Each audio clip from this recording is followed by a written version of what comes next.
నాకు ఇటువంటి గొప్ప అవకాశం ఇచ్చినటువంటి గొప్ప దేవునికి యేసుక్రీస్తు ద్వారా వందనాలు తెలియజేసుకుంటూ మరో మారు చెప్పేది ఏంటంటే ప్రకటన గ్రంథం చెప్తే ఏదో కష్టాలు వస్తాయనే మాట నేను నమ్మటం లేదండి. ప్రకటన గ్రంథం అనేటువంటిది చాలా ముఖ్యమైనటువంటిది. మీట్ అని చెప్పాను మీకు, బలమైనటువంటి ఆహారం. ఎందుకంటే ముగ్గు ద్వారా వచ్చినటువంటి సందేశం అది మనం చదివితే పాలు తాగటం కంటే, ఆహారం తినటం కంటే బలమైనటువంటి ఆహారం. హెబ్రీ 5:14 చెప్పినటువంటి రీతిగా బలమైనటువంటి ఆహారం ఇది. ఏంటంటే ప్రకటన గ్రంథం ముగ్గురు ద్వారా, తండ్రి, కుమార, పరిశుద్ధాత్మ ద్వారా వచ్చినటువంటి గొప్ప సందేశం అది. ఒక మాటలో చెప్పాలంటే 1000 ప్రసంగాలు తయారు చేయొచ్చండి ప్రకటన గ్రంథం వాళ్ళు.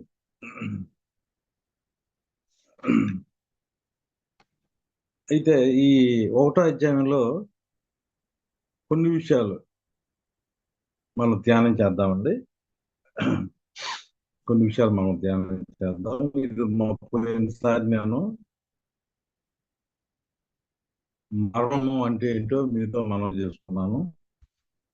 మర్మము అంటే దేవుని యొక్క జ్ఞానం అని. మర్మం అంటే కొలసీలోకి రాసినటువంటి పత్రిక 2:2 యేసుక్రీస్తు అని. మర్మం అంటే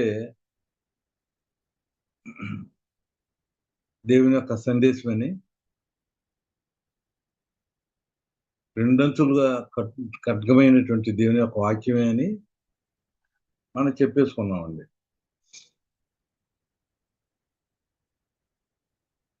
స్వస్థతల కంటే, వరాల కంటే, సూచక్రియల కంటే దేవుని యొక్క వాక్యం శ్రేష్టమని.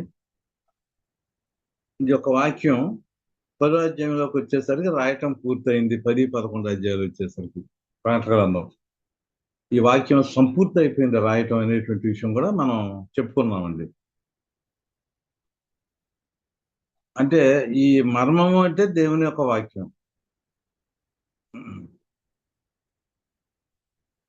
1:20లో కూడా ప్రకటన గ్రంథంలో ఏమన్నాడంటే, నీవు చూచిన 7 నక్షత్రములను గూర్చిన మర్మము అన్నాడు ఇక్కడ. ఆ 7 సువర్ణ దీప స్తంభముల సంగతియు రాయుము. ఏంటి మర్మం అంటే, మనం పూర్తయినటువంటి కొత్త నిబంధన అనేటువంటి ఒక చిన్న పుస్తకం 14 అండి ప్రకటన గ్రంథం. ఈ మర్మమై ఉన్నటువంటి ఈ యొక్క వాక్యం పూర్తయిన తర్వాత ఏం చేయాలి చెప్పాను మీతో. పూర్తయ్యాక చదవాలి, రాసేటప్పుడు వినాలి. అంటే వినటం, చదవటం. యోహాను గారు చూస్తూ వింటూ కూడా ఈ ప్రకటన గ్రంథం రాస్తా ఉన్నాడండి. అంటే బైబిల్ వచ్చే వరకు, కొత్త నిబంధన గ్రంథం వచ్చే వరకు వినాలని మాత్రమే చెప్పి, అపోస్తులు దేవుని యొక్క వాక్యం చెప్పేటప్పుడు చాలా మంది విన్నారండి. కాకపోతే ఏంటంటే పూర్తయ్యే వరకు, పూర్తయింది అనే దానికి అర్థం ఏంటంటే స్వస్థతలు, అపోస్తులకు ఇవ్వనటువంటి ఆ వరాలన్నీ కూడా ఆగిపోయినాయి. ఆగిపోయినప్పుడు ఈ బైబిల్ రాయటం పూర్తయిపోయింది. ఇది చిన్న పుస్తకం అన్నారండి. ఇది ఒక మర్మము ఏంటంటే వాక్యం అని, జ్ఞానం అని, ఎన్నెన్నో విషయాలు మనం చెప్పుకున్నాం. అయితే రాయక ముందు చదవాలని చెప్పుకున్నాం పోయినసారి. రాసేసిన తర్వాత చదవాలి. చదివిన తర్వాత మళ్ళీ ఇతరులకు చెప్పాలి, వాళ్ళు వినాలి. వినాలి, చదవాలి, రెండు. ఈ బైబిల్ పూర్తయిన తర్వాత ఏం చేయమని యోహాను గారికి సందేశం ఇవ్వబడిందంటే, ప్రకటన గ్రంథం 1వ అధ్యాయంలో మనం చూసినట్లయితే 10, 11 చదువుతామండి. ప్రభు దినమందు ఆత్మవశుడనై ఉండగా బోరధ్వని వంటి గొప్ప స్వరము నీవు చూచుతున్నదండి.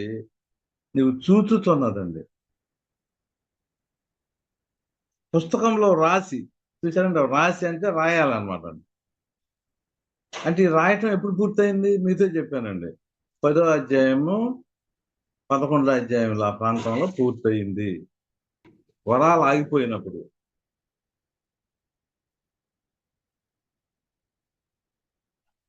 ఇంచుమించుగా అపోస్తలు కూడా చనిపోయిన తర్వాత, ఇంచుమించుగా బైబిల్ పూర్తయిన తర్వాత నువ్వేం చేయాలనేటువంటిది ఒక ఆజ్ఞ, ఒక ఇన్స్ట్రక్షన్ 10, 11 అధ్యాయాల్లో యోహాను గారికి ఇవ్వబడింది. నీవు చూచుతున్నది పుస్తకంలో రాసి,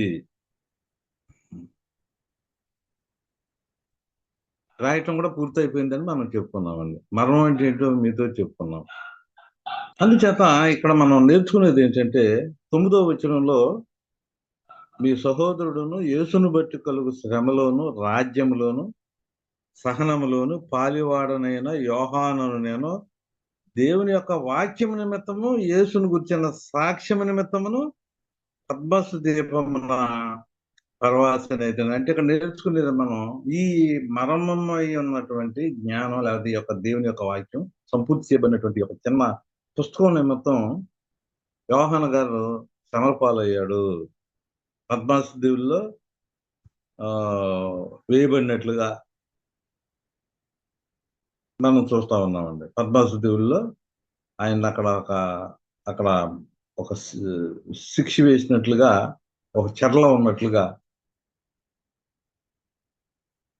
యోహాను గారు కేవలం రాసినటువంటి తను రాసిన పుస్తకం కోసం, ఆ వాక్యం కోసం, దేవుని యొక్క వాక్యం నిమిత్తం, యేసును గురించిన సాక్ష్యం నిమిత్తం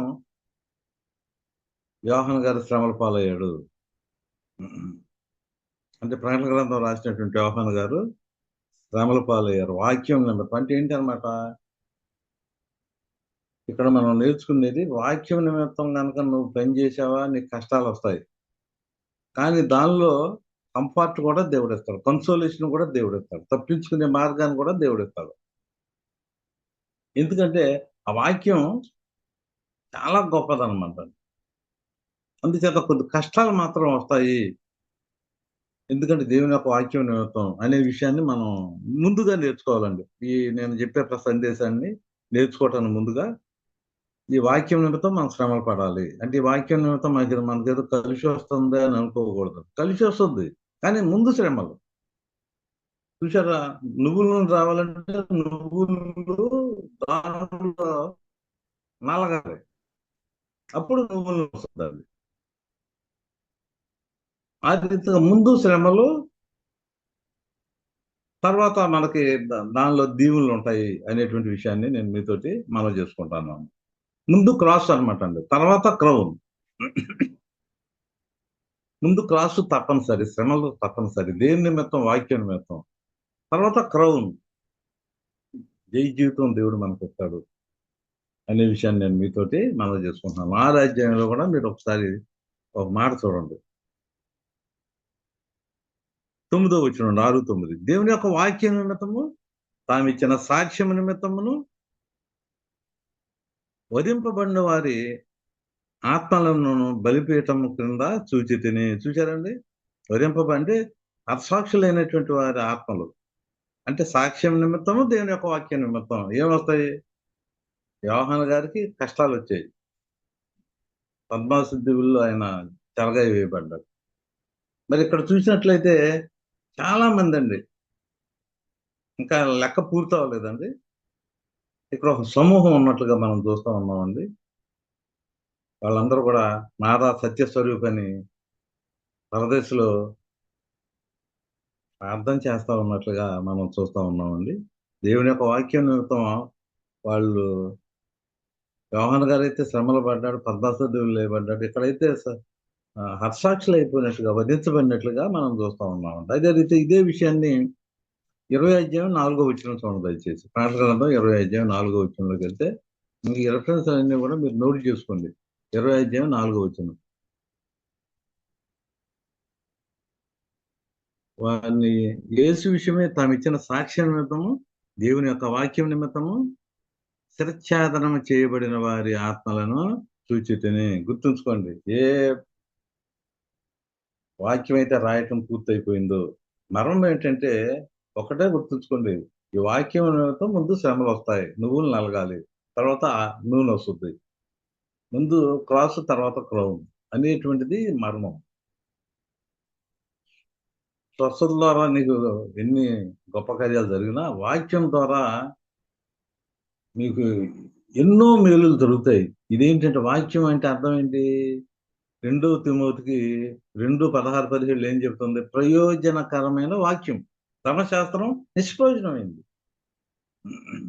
2 తిమోతికి 1:7-8 వచనాల్లో మనం చూస్తున్నాం. అది నిష్ప్రయోజనం ధర్మశాస్త్రం. కానీ దేవుని యొక్క వాక్యం ప్రయోజనకరమైంది అనేటువంటి విషయాన్ని, అన్ని విషయాల్లో అది ప్రయోజనకరమైంది అనేటువంటి విషయాన్ని కూడా మీతో మనవి చేసుకుంటూ, దానికి కనెక్షన్‌గా మొదటి దశలో రాసినటువంటి పత్రిక కూడా మీరు చూసినట్లయితే దేవుని యొక్క వాక్యంలో ఉండేటువంటి గొప్ప సంగతి ఏంటంటే ప్రియులారా,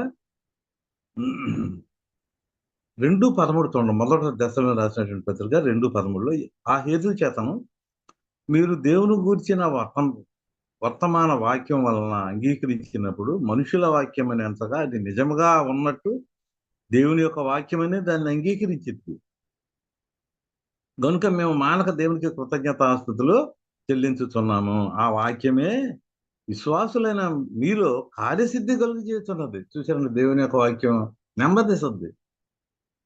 దేవుని యొక్క వాక్యం ఇక్కడ ఏం కార్యసిద్ధి కలగజేస్తుందండి.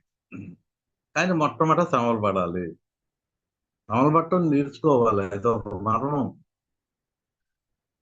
అందుచేత దేవుని యొక్క వాక్యం ఏం చేస్తుందండి? విశ్వాసులైన మీలో కార్యసిద్ధి కలగజేస్తుంది అన్నమాట. అందుచేత దేవుని యొక్క వాక్యం మనం శ్రమలు పడాలి. ప్రకటన గ్రంథం చెప్పేటువంటిది, అది చెప్పేటువంటిది నువ్వు శ్రమలు పడాలి. ముందు శ్రమలు పడ్డావు అనుకో, తలలో ఎగిరిపోయింది అనుకో, నో ప్రాబ్లం. జైల్లో పడేశారనుకో, నో ప్రాబ్లం. అందుచేత ఇంకా మనం నేర్చుకునేది ఏంటంటే ప్రియులారా, కొలసీలకు రాసినటువంటి పత్రిక 2 అధ్యాయంలో కూడా మనం చూద్దామండి. నేర్చుకుని త్వరగా మనం సమయం అయిపోతుందండి. మనం కొంచెం త్వరగా మనం నేర్చుకున్నాం. 4వ అధ్యాయం కొలసీలకు రాసినటువంటి పత్రిక 4వ అధ్యాయం 2 నుంచి 4 వరకు. ప్రార్థన యందు నిలకడగా ఉండి కృతజ్ఞత గలవారై దాని యందు మెలకుగా ఉండుడి. మరియు నేను బంధకములలో ఉంచబడుటకు కారణమైన క్రీస్తు మరణమును గూర్చి, చూసారండి, క్రీస్తు మరణం గురించి అన్నాడా లేదా ఇక్కడ? నేను బంధకములలో ఉండుటకు కారణమైన క్రీస్తు మరణమును గూర్చి నేను బోధింపవలసిన విధంగానే ఆ మరణమును వెల్లడిపరుచున్నట్లు వాక్యము చెప్పుటకు అనుకూలమైన సమయము దేవుడు దయచేయవలనని మా కొరకు ప్రార్థన చేయుడి. చూసారా, మనం ముందు కాస్తంత శ్రమ పడ్డాం అనుకోండి. ప్రకటన గ్రంథంలో అదే వాక్యం తర్వాత ప్రార్థన చేస్తే మనకు అన్ని విషయాల్లో కూడా దేవుడు మార్గాలు సుగమనం చేస్తాడు, సక్సెస్ అవుతాము. చూసారా, కష్టాల్లో వాక్యం చెబితే సక్సెస్ అవుతాం. దానికి రిఫరెన్స్లు రాసుకోండి దయచేసి. అపోస్తుల కార్యాలు 14:27. మార్గాలు సుగమనం చేస్తాడండి, ఇరుకులో విషయాలు తెస్తాడు దేవుడు. 1 కొరింథీ 16:9 చూడండి. అక్కడ వాక్యం చెబుతుంటే అన్ని కలిసి వచ్చినాయి అక్కడ. 2 కొరింథీ 2:12 కూడా చదువుకోండి. నువ్వు ఒక శ్రమల్లో వాక్యం చెప్పావు అనుకోండి, దేవుడు మీకు మార్గాలు తెలుస్తాడు, ఆకాశ వాకిళ్ళు ఇప్పుతాడు. అంటే శ్రమల్లో దేవుని యొక్క వాక్యం చెప్పితే, అంటే ముందు క్రాస్ ఉంటే, అంటే సిలువ ఉంటే తర్వాత క్రౌన్ ఉంటుందని మీరు తెలుసుకోండి దయచేసి. అందుచేత ఇంకొక రిఫరెన్స్ మనం చెప్తానండి. 4:17 చూడండి అమ్మా. 4:17, ఎందుకంటే మనకు సమయం లేదు, రిఫరెన్స్లు రాసుకోండి. 4:17లో వాక్యం నిమిత్తం శ్రమ పడాలి.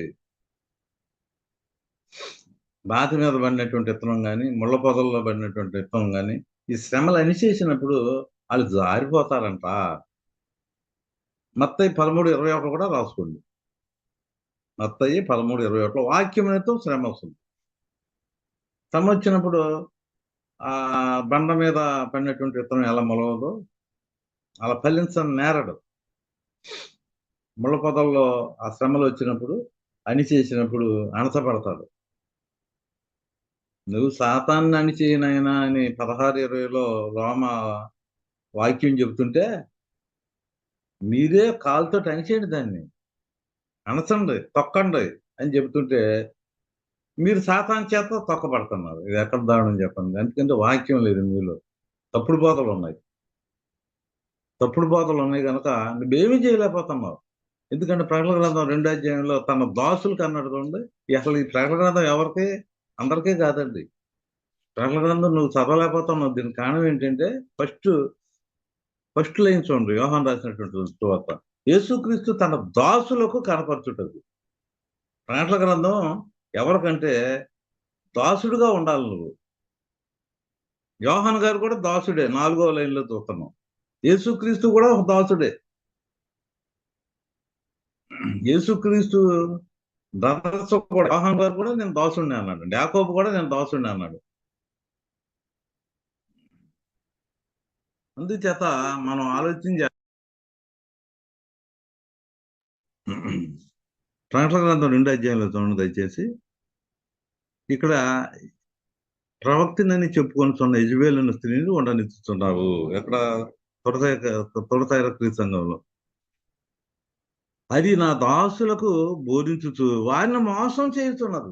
చూసారండి, దాసుల్ని అంటే దాసులు అంటే ప్రకటన గ్రంథం కేవలం దాసులకే. అది ఎలాగో చెప్తానండి మీకు. ఆయన మోసం చేస్తున్నాయండి తప్పుడు బోధలు. సాతాను గాడు మోసం చేస్తున్నాడు. సాతాను అంటే సర్వలోకాన్ని మోసం పుచ్చేటువంటి వాడు. ప్రకటన గ్రంథం 12వ అధ్యాయంలో 6, 7, 8 వచనాల్లో మనం చూస్తా ఉన్నాం. అందుచేత నేను మీతో మనవి చేసుకునేది ఏంటంటే, దేవుని యొక్క వాక్యం నిమిత్తం ముందు శ్రమలు పడాలి. శ్రమలు పడితే నీకు దీవెనలు ఉంటాయి అని నేను మనవి చేసుకుంటున్నానండి. ఇంకా మనం ఆలోచన చేసినట్లయితే దేవుని యొక్క వాక్యం నిమిత్తము మనం శ్రమలు పడేటువంటి వారంగా మనం ఉంటే దేవుడు ఏం చేస్తాడంటే చూడండి, 3:10 చూడండి ప్రకటన గ్రంథం. నీవు నా ఓర్పు విషయమై వాక్యమును కైకొంటివి. చూసారండి, నీవు నా ఓర్పు విషయమై వాక్యమును గైకొంటివి గనక భూనివాసులను శోధించుటకు లోకమంతటి మీదకి రాబో శోధన కాలంలో నేను నిన్ను కాపాడతాను. చూడు ఇక్కడ ఏమన్నాడు, నేను త్వరగా వచ్చుతున్నాను.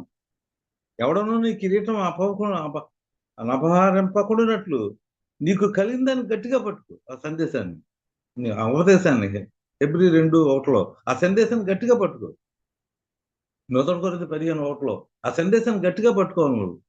పట్టుకుంటే ఏంటనమాట, నేను త్వరలో శోధించుటకు లోకమంతటి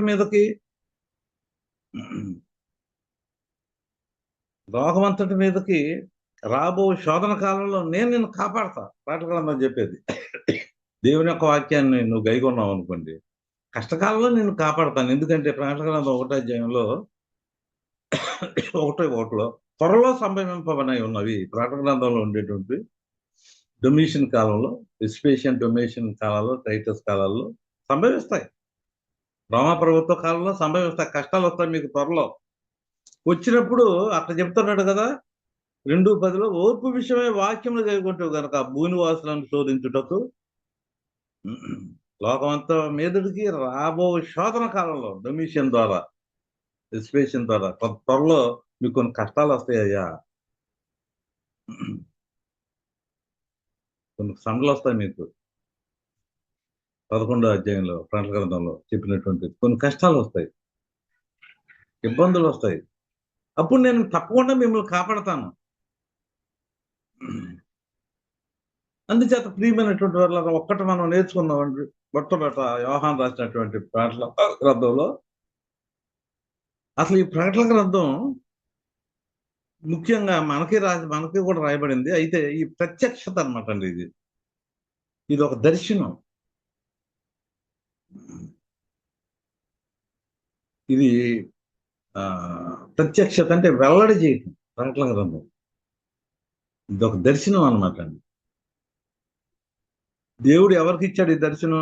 ఫస్ట్ మీరు నేర్చుకోవాలి. దర్శనం అంటే ప్రత్యక్షత అంటే మీరు నేర్చుకోవాలి. ఫస్ట్ ఏంటంటే ప్రత్యక్షత ఎవరికి ఇచ్చాడు? యేసుక్రీస్తు మొదట్లైన చదవండి ప్రకటన గ్రంథం 1వ అధ్యాయంలో.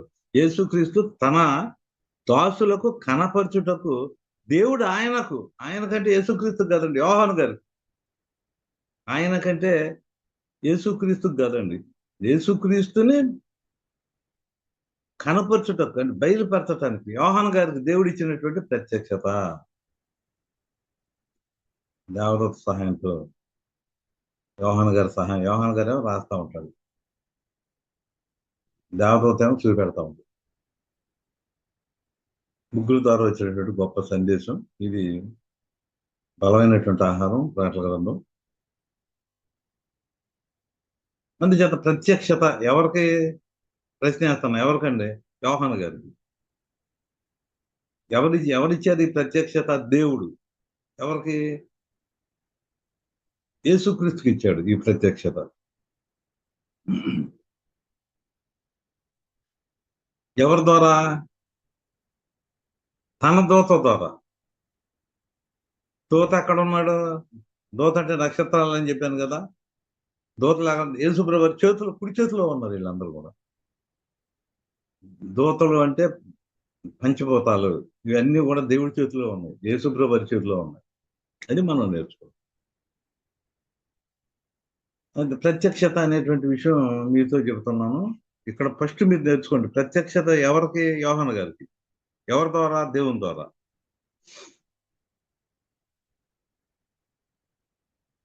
ఏంటి ప్రత్యక్షత? యేసుక్రీస్తు. చూడండి, యేసుక్రీస్తు కింద ఏమన్నాడు? అభిషక్తుడు. ఆయన మరణ సమాధి పునరుద్ధానంలో యేసుప్రభు వారిని దేవుడు లేపాడు, యేసుప్రభు వారు లేచాడు, యేసుక్రీస్తు అయ్యాడు, దేవుడు కన్నాడు ఆయన్ని. అందుచేత యేసుక్రీస్తు అనేటువంటి ఈ ప్రత్యక్షతని యేసుక్రీస్తు తన దూతలకు కనపరచుటకు దేవుడు ఆయనకు అనుగ్రహించినటువంటి ప్రత్యక్షత. యేసుప్రభు వారి గురించి ఒక దర్శనం ఇచ్చాడు ఎవరికి? యోహాను గారికి దేవుడు. అర్థమైందండి? అలాగే యెహెజ్కేలుకి మీరు జాగ్రత్తగా ఆలోచించి 8వ అధ్యాయము 1-3 వరకు చూసినట్లయితే యెరూషలేము గురించినటువంటి ప్రత్యక్షత దేవుడు యెహెజ్కేలు గారికి ఇచ్చాడు. నెంబర్ 2. అర్థమైందండి? ప్రత్యక్షత ఆత్మవిషుడు అంటే మీరు అక్కడ నేర్చుకోండి. యెహెజ్కేలుకి యెరూషలేము గురించి, యోహాను గారికి దేని గురించి? యేసుక్రీస్తుని గురించి. ఎవరికి? తన దాసులకి.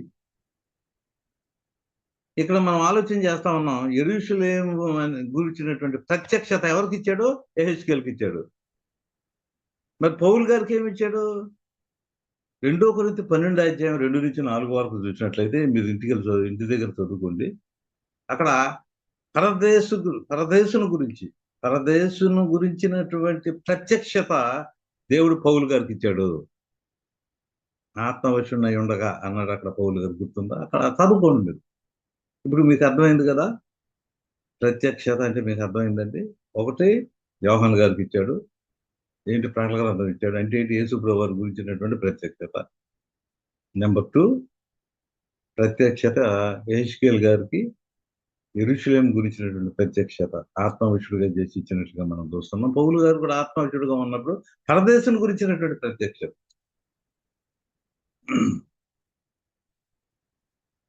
అర్థమైంది? మనకైతే ప్రియులరా, తన దాసులుగా ఉంటే మనకు దేవుడు ఇచ్చినటువంటి ప్రత్యక్షత.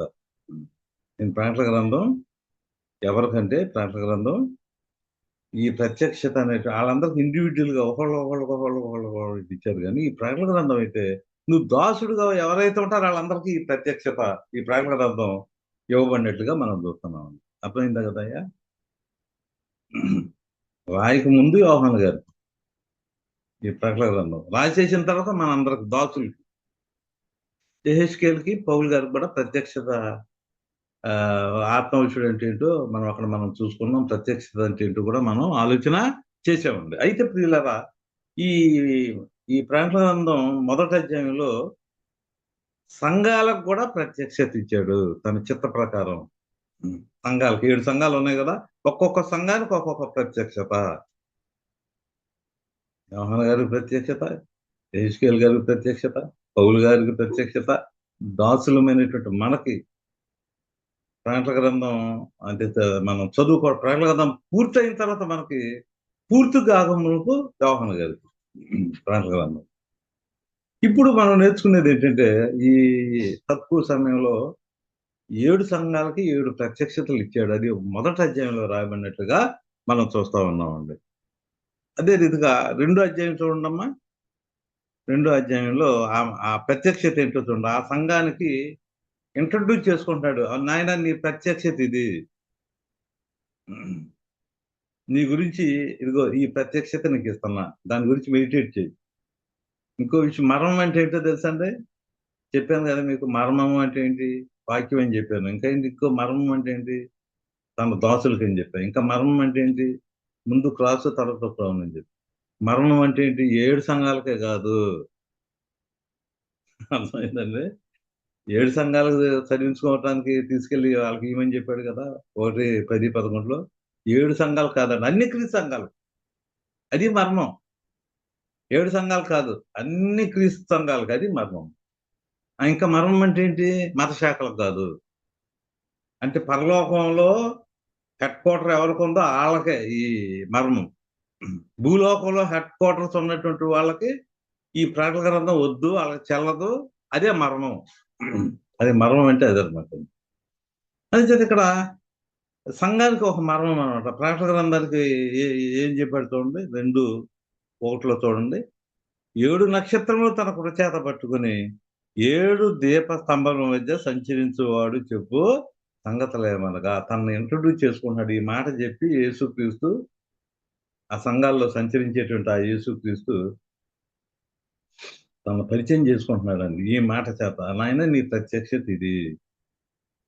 ఈ మాట 1వ అధ్యాయంలో రాయబడినట్లుగా మనం చూస్తా ఉన్నామండి. 19, 20 వచనాలు చూడండి. కాగా నువ్వు చూచిన వాటిని, ఉన్న వాటిని, నీ వెంట కలగబో వాటిని అనగా, నా కుడి చేతిలో నువ్వు చూచిన 7 నక్షత్రములను గూర్చిన మర్మమును, ఆ 7 సువర్ణ దీపముల సంగతిని వ్రాయుము.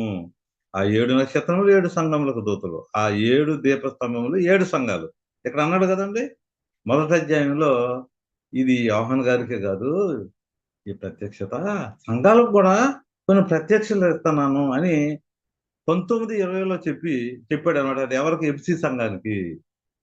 అది ఎఫ్సి సంఘానికంటే అది 2:1లో మనం చూస్తున్నాం అండి అదే మాటని. ఆ వాక్యాన్ని ఇంట్రడ్యూస్ చేసుకుంటే ఆ వాక్యాన్ని ఒక ప్రత్యక్షతగా అది సంఘానికి ఇచ్చినట్లుగా, సంఘానికి అది అది ప్రారంభంలో ఇంట్రడ్యూస్ చేసుకుంటూ, నాయన ఈ వాక్యాన్ని మీరు మెడిటేట్ చేయండి.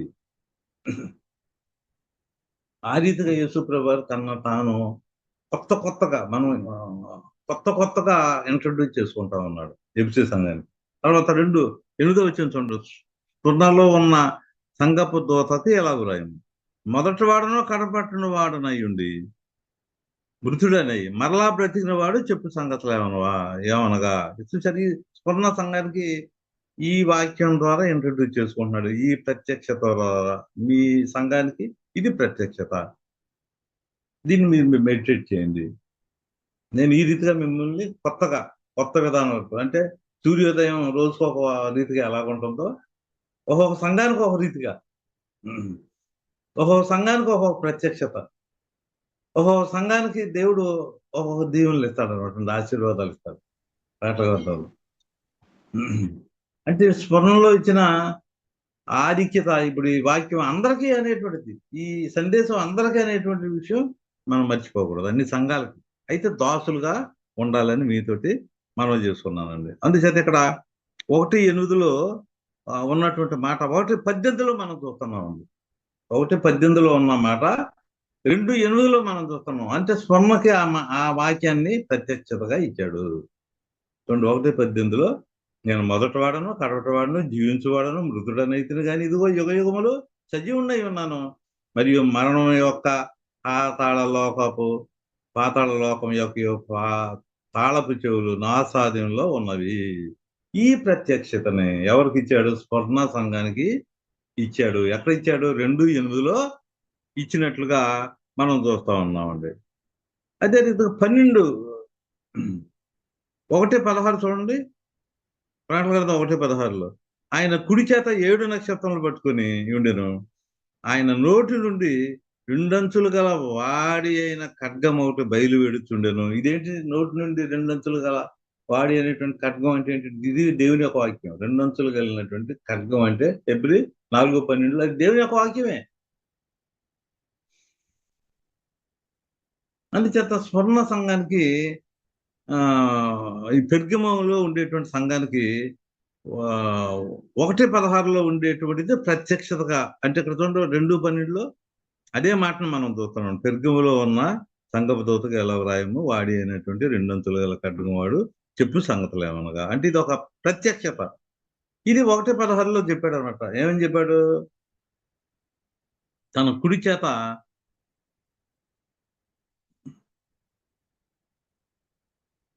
1:16 అండి. తన కుడి చేత 7 నక్షత్రాలు పట్టుకుని ఆయన నోటి నుండి రెండంచులు గల వాడి అయిన ఖడ్గం ఒకటి బయలు వెళ్ళుతుండెను. ఆయన ముఖము మహా తేజస్సుతో ప్రకాశించుతున్న సూర్యుని వలె ఉండేది. ఈ చూశారు ఇక్కడ స్వర్ణ సంఘానికి ఈ ప్రత్యక్షత కలిగినటువంటి వాక్యంతో తను తాను ఇంట్రడ్యూస్ చేసుకుంటూ ఉన్నట్లుగా మనం చూస్తాం. ప్రకటన గ్రంథం ద్వారా దేవుడు యేసుప్రభు వారిని మనకు ఇంట్రడ్యూస్ చేస్తున్నాడు. ఈ రీతిగా ఒక్కొక్క వాక్యం ద్వారా యేసుక్రీస్తు ఒక ప్రత్యక్షత ద్వారా ఆ సంఘాలకు పరిచయం చేసుకుంటూ ఉన్నట్లుగా మనం చూస్తూ ఉన్నామండి. 4వ అధ్యాయం తొడతైర సంఘాన్ని గురించి మనం ఆలోచన చేసినట్లయితే ఏమన్నాడు? అగ్నిజ్వాలల వంటి కన్నులను అపరంజిని పోలిన పాదములను గల దేవుని కుమారుడు చెప్పు సంగతులు ఏమనగా ఇది అక్కడ ఈ ప్రత్యక్ష 1:14లో చెప్పాడండి. 1:14లో ఈ ప్రత్యక్షత మొదటి అధ్యాయంలో చెప్పుకున్నాం కదా ప్రత్యక్షతల గురించి. అది చేత ఈ సంఘానికి కూడా ఒక ప్రత్యక్షత ఉంది. ఏంటంటే 1:14 ఏమని చెప్పాడు? తన తలయు తల వెంట్రుకలను తెల్లని ఉన్నిని పూలినవై హిమమంతా దళముగా ఉండేను. ఆయన నేత్రములు అగ్ని జ్వాలల వలె ఉండేను. ఆయన పాదములు కొలువులో పుటం వేయబడి మెరియు చున్న అపరంజితో సమానమై ఉండేను. చూసారు ఇది ఈ ప్రత్యక్షత ఎవరికంటే తొడతైర సంఘానికి. ఒక్కొక్కరికి ఒక్కొక్క ప్రత్యక్షత, ఒక్కొక్క సంఘానికి ఒక్కొక్క ప్రత్యక్షత. మనకి ఈ ప్రకటన గ్రంథం ఒక ప్రత్యక్షతగా మనకు ఉండాలంటే మనం దాసులం అవ్వాలి. దాసులం అయితే ఓకే, మనకు అది అర్థం అవుద్ది, మనం చెప్పగలం, వినగలం, అర్థమైపోతుంది. అందుచేత ఇక్కడ ఇప్పుడు 4 చూసామండి. 1, 2, 3, 4 సంఘాలు చూసాం. 5వ సంఘం చూడండి 3. 7 నక్షత్రములను 3 ఒకటండి. దేవుని 7 ఆత్మలను గలవాడు చెప్పు సంగతులు ఏమనగా చూడండి సార్దీస్లో ఉండేటువంటి సంఘానికి చెప్తున్నాడండి. ఇదే మాట 1:16లో చూస్తున్నాం, 1:20లో చూస్తున్నాం. సేమ్ ఇదే మాట 1:16లో చూస్తున్నామండి, 1:20లో కూడా ఇదే మాటని ప్రత్యక్షతగా సార్దీస్కి ఇచ్చినట్లుగా మనం చూస్తా ఉన్నామండి. ఓకే, 6వ సంఘంలోకి వెళ్దాం. ఫిలదెల్ఫియా సంఘానికి వెళ్తే ఇక్కడ దావీదు తాళపు చెవులు కలిగి ఎవడను వేయలేకుండా తీయబడును, ఎవడను తీయలేకుండా వేయబడును. చూసారు 1:18 చూడండి ప్రకటన గ్రంథం. ముందుగానే చెప్పాడు ఈ వాక్యం 1:18లో, నేను మొదటి వాడను కడపటి వాడను జీవించువాడును మృతుడనేసిన కానీ ఇదిగో యుగ యుగములు జీవించు జీవుడని సజీవుడినై ఉన్నాను, మరియు మరణం యొక్కయు పాతాళ లోకం యొక్కయు తాళపు చెవులు నా సాధ్యంలో ఉన్నవి. చూసారు దావీదు తాళపు చెవుల గురించి ఆ ప్రత్యక్షత. మరి ఫిలదెల్ఫియా అనేటువంటి మంచి సంఘానికి ఇచ్చినట్టుగా తప్పులు కూడా లేవు ఈ సంఘంలో. చూసారు ఇంకా ఈ దావీదు తాళపు చెవులు అనేటువంటి మాట ఇంకా మీరు తెలుసుకోవాలనుకుంటే యెషయా గ్రంథం 22, 21, 32 వరకు చదవండి. యెషయా గ్రంథం 22, 21 నుంచి 32 వరకు చూస్తే దావీదు తాళపు చెవులు కలిగినటువంటి విషయాలు అక్కడ రాయబడినట్లుగా మనం చూస్తా ఉన్నామండి. అందుచేత 1:18లో ఉండేటువంటి ఈ ఈ ఈ వాక్యం అంటే ఈ ప్రత్యక్షత అనేటువంటి యొక్క వాక్యాన్ని 3:7లో ఫిలదెల్ఫియా సంఘానికి ఆ వాక్యాన్ని ఒక ప్రత్యక్షతగా ఇచ్చినట్లుగా మనం చూస్తా ఉన్నామండి.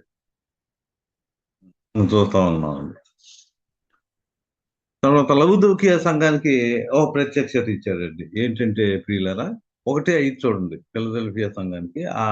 1:5 నమ్మకమైన సాక్షి, మృతులలో నుండి ఆది సంబుతులుగా లేచిన వాడును, భూపతులకు అధిపతి అనే యేసుక్రీస్తు నుండి కృపా సమాధానాలు మీకు కలుగును గాక. ఈ మాట ఎవరికంటే మనకిప్పుడు మనకి చెబితే కాదంటం లేదు. అయితే ఈ ప్రకటన గ్రంథం పుస్తకం పూర్తి అవ్వక మునుపు ఈ వాక్యం ఎవరికంటే కేవలం లౌదూక్య సంఘానికి అనేటువంటి మాటని మనం అక్కడ చూస్తా ఉన్నాం. లౌదూక్య అనేటువంటి సంఘానికి అక్కడ 3:14లో మనం చూస్తా ఉన్నాం. 3:14 ఆమె నన్ను వాడును నమ్మకమైన సత్యసాక్షి, దేవుని సృష్టికి ఆదియునైన వాడు చెప్పు సంగతులేమనగా. ఈ రీతిగా యేసుక్రీస్తు లౌదూక్య సంఘానికి పరిచయం చేసుకుంటూ ఉన్నట్లుగా మనం చూస్తా ఉన్నామండి. చూసారు, ప్రత్యక్షత అంటే మీకు అర్థమైంది కదా.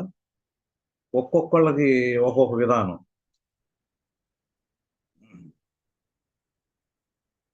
పౌలు గారికి చెప్పాడు, ఏంటి పరదేశ గురించి చెప్పాడు. అయ్యా 3 సార్లు ప్రార్థన చేశాను, ఈ ముళ్ళు తీసేయమంటే వద్దు నాయన, శ్రమలు పడాలి నువ్వు, నా కృప నీకు చాలు. ఏంటి కృప? వాక్యం నీకు ఇచ్చాను, స్వస్థతలు అవసరంలా. నువ్వు ఎప్పుడు బలహీనుడువో నువ్వు అప్పుడు బలవంతుడు. దేవుని యొక్క వాక్యాన్ని బట్టి. యెహెజ్కేలు చూసారండి, యెషయా, వీళ్ళందరూ కూడా దేవుణ్ణి అర్థం చేసుకోవాలని కాదండి వీళ్ళు తాపత్రయం. ఎవరు? యెషయా గ్రంథం 6వ అధ్యాయంలో, యెహెజ్కేలు 28వ అధ్యాయంలో వాళ్ళ తాపత్రయం ఏంటంటే దేవుని యొక్క గొప్పతనం, ఆయన యొక్క ఔన్నత్యం. అంటే వాళ్ళు ఏమి రాస్తున్నారంటే వాళ్ళ రైటింగ్స్, వాళ్ళ యొక్క రాస్తున్నారు కదా. యెషయా గ్రంథం రాశారు, యెహెజ్కేలు రాశారు.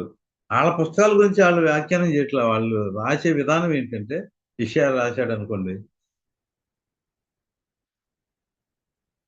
యెషయా రాశాడు కదా, యెషయా గ్రంథాన్ని రాసేటప్పుడు యెహెజ్కేలు గ్రంథాన్ని రాసేటప్పుడు అది మనకు అర్థం అవ్వాలి. ఏ రీతిగా అర్థం అవ్వాలో, ఆ ప్రత్యక్షత మనకి ఎలాగ అర్థం అవ్వాలో అనేటువంటి తపంతో వాళ్ళు రాశారు. అందుచేత ఇక్కడ కూడా మనం ఆలోచన చేసినట్లయితే ఈ ప్రకటన గ్రంథం అనేటువంటిది మనందరికీ, ఎవరు దాసులుగా ఉంటారో వాళ్ళకి ఈ ప్రకటన గ్రంథం అదొక ప్రత్యక్షతగా మనకి ఇయ్యబడింది అనేటువంటి విషయాన్ని మనం మర్చిపోకూడదు. అందుచేత ఈ ప్రకటన గ్రంథం కంప్లీట్ అయిపోయింది. పుష్పంగా రాసేసాడు యోహాను గారు. 7 సంఘాలకు పంపాడు. 7 సంఘాలకు కాదు మర్మం అంటే, అన్ని సంఘాలకి, మర్శాకులకు మాత్రం కాదు. అందుచేత ప్రియమైనటువంటి వాళ్ళరా, మనం ఆలోచన చేసినట్లయితే ఈ ప్రకటన గ్రంథం అనేటువంటిది మరి చాలా గొప్పదని, ఈ 1వ అధ్యాయంలో మనం ఇంకా ఆలోచన చేసినట్లయితే రాజ్యం వచ్చేసిందండి.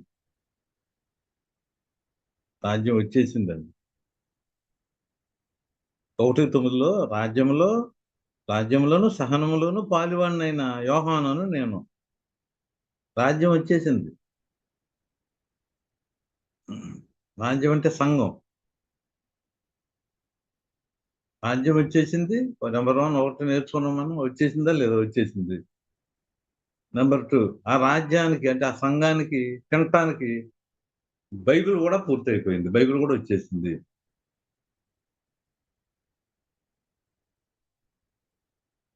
రాజ్యం వచ్చేసింది, బైబిల్ వచ్చేసింది.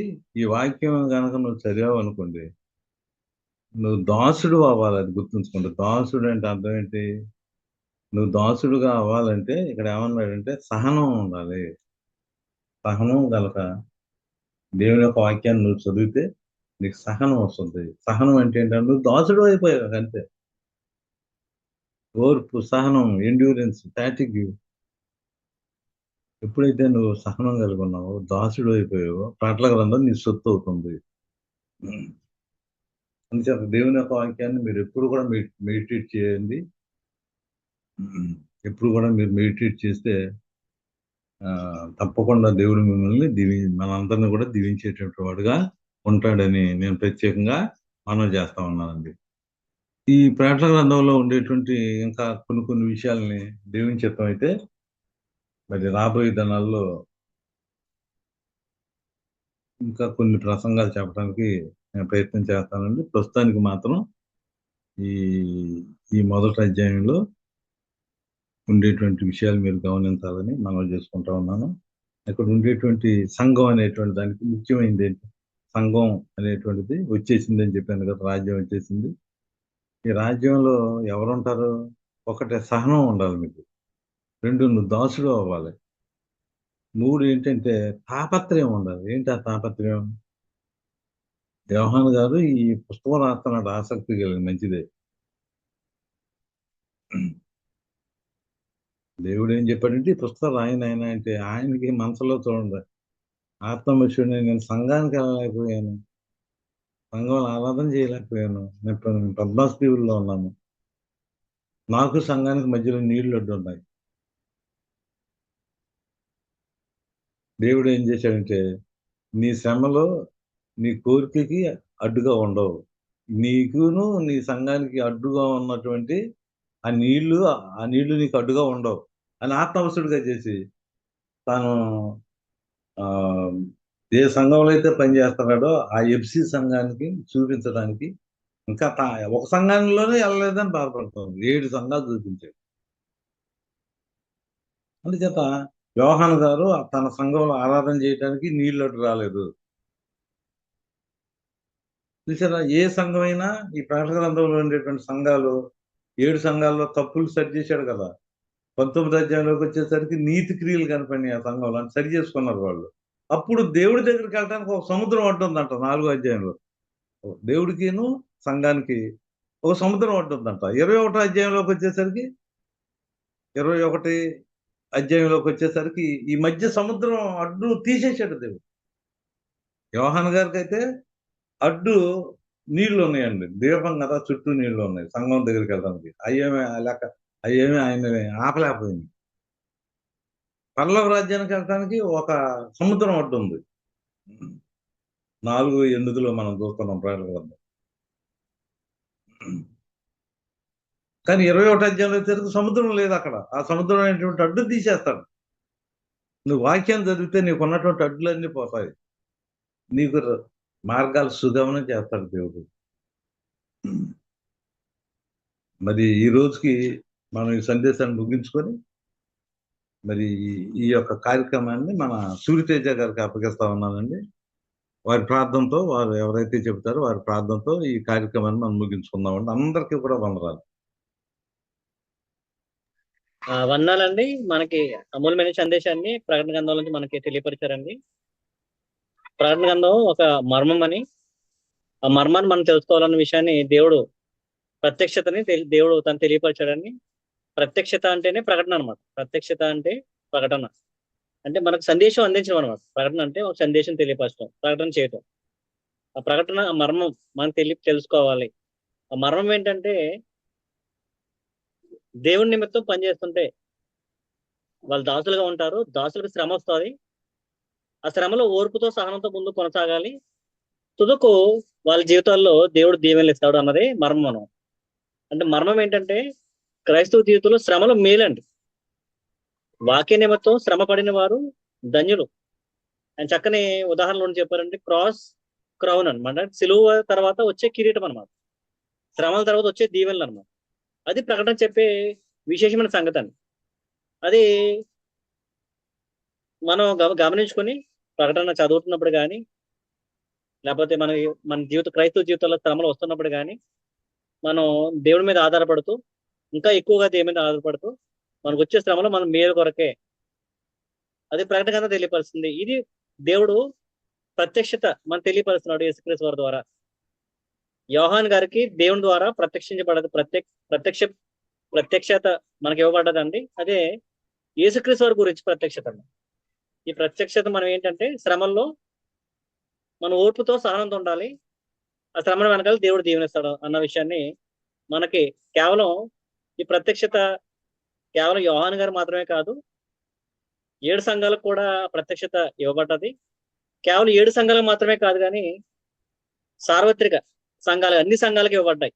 అందులో మనకు కూడా మనకి ఇవ్వబడ్డారు అనమాట. దాసులమైన మనకు కూడా ఆ ప్రత్యక్షత ఇవ్వబడ్డారు, ఆ ప్రకటన ఇవ్వబడ్డారు. ఏం ప్రకటన అంటే మీరందరూ శ్రమ పడుతున్నారు కదా, యేసుక్రీస్తు శ్రమ పడ్డారండి. ఆయన ప్రత్యక్షత ఏంటి? ఆయన తిరిగి లేపబడతాడండి. సంఘాలు శ్రమ పడుతున్నాయండి, హత్సాక్షులు అవ్వబోతున్నారు, బలిపీఠం కింద మొర పెడుతున్నారు. వారి ప్రత్యక్షత ఏంటంటే కంగారు పడొద్దు, మిమ్మల్ని ఎవరైతే బాధ పెట్టారో వారి మీద నేను తీర్పు తీరుస్తాను. నేడు మనం కూడా ఆ వాక్యాన్ని గ్రహించి వాక్యం లోబడితే మనకొచ్చే శ్రమలు మనం శ్రమలు గుండా ప్రయాణం చేస్తున్నప్పుడు, నీతిగా బ్రతుకున్నప్పుడు, యథార్థంగా బ్రతుకున్నప్పుడు, దేవుడు చిత్త ప్రకారం బ్రతుకుతున్నప్పుడు, దేవుడు దాసులుగా బ్రతుకుతున్నప్పుడు మనకు వచ్చి ఎదురయ్యే శ్రమలు మన మేలు కొరకే. అది మనకి ఇవ్వబడిన ప్రత్యక్షత. ఈ ప్రత్యక్షత మనం అందరం స్వీకరించాలంటే ఇందులో శ్రమలో ఓర్పు కలిగి సహనంతో ముందు కొనసాగిపోయి దేవుడు మహింపరుస్తూ దేవుడు ఇవ్వబోయే మహిమని పొందుకునే వారుగా మనం అందరం ఉండాలని ఈ యొక్క చక్కని విషయాలు మనకి ఆ మర్మాన్ని విప్పి చెప్పిన సహోదరులు ధర్మసోదరు గారికి నిన్ను వందాలని. థ్యాంక్ యూ వెరీ మచ్ అండి. వందాలు బ్రదర్. మన మధ్య ఉన్న యేసురత్నం గారి కార్యక్రమం ప్రాంతంతో ముగించాలని ప్రాంతం వేడుకుంటున్నాను. యేసురత్నం గారు అండి మనకి మధ్యన చాలా మంచి సువార్తికుడు అండి. ఆయన పాపం మధ్య కాలంలో కాలు యాక్సిడెంట్ అయ్యి కాలు ఇంచుమించు 6 నెలల పైబడి మంచం మీద ఉంటున్నారండి. ఆయన సేవని పూర్తిగా సేవ మీద డిపెండ్ అయి ఉంటారు. ఆయన మంచి సేవకుడు అండి. ఆయన నిమిత్తము, వారి కుటుంబ నిమిత్తము, ఆయన కాల్ నిమిత్తం ఎంతో ప్రార్థనలు జ్ఞాపకం చేసుకోవాలి. ప్రస్తుతం అయితే ఇప్పుడు మన కోసం ఆయన ప్రార్థన చేస్తారు, మన కోసం. Thank you. సూర్యతేజ్ గారు వందనాలండి. వందనాలు. స్వరూప్ గారు చాలా చక్కటి వాక్యాన్ని తెలియపరిచారు. అన్నకే చాలా వందనాలు.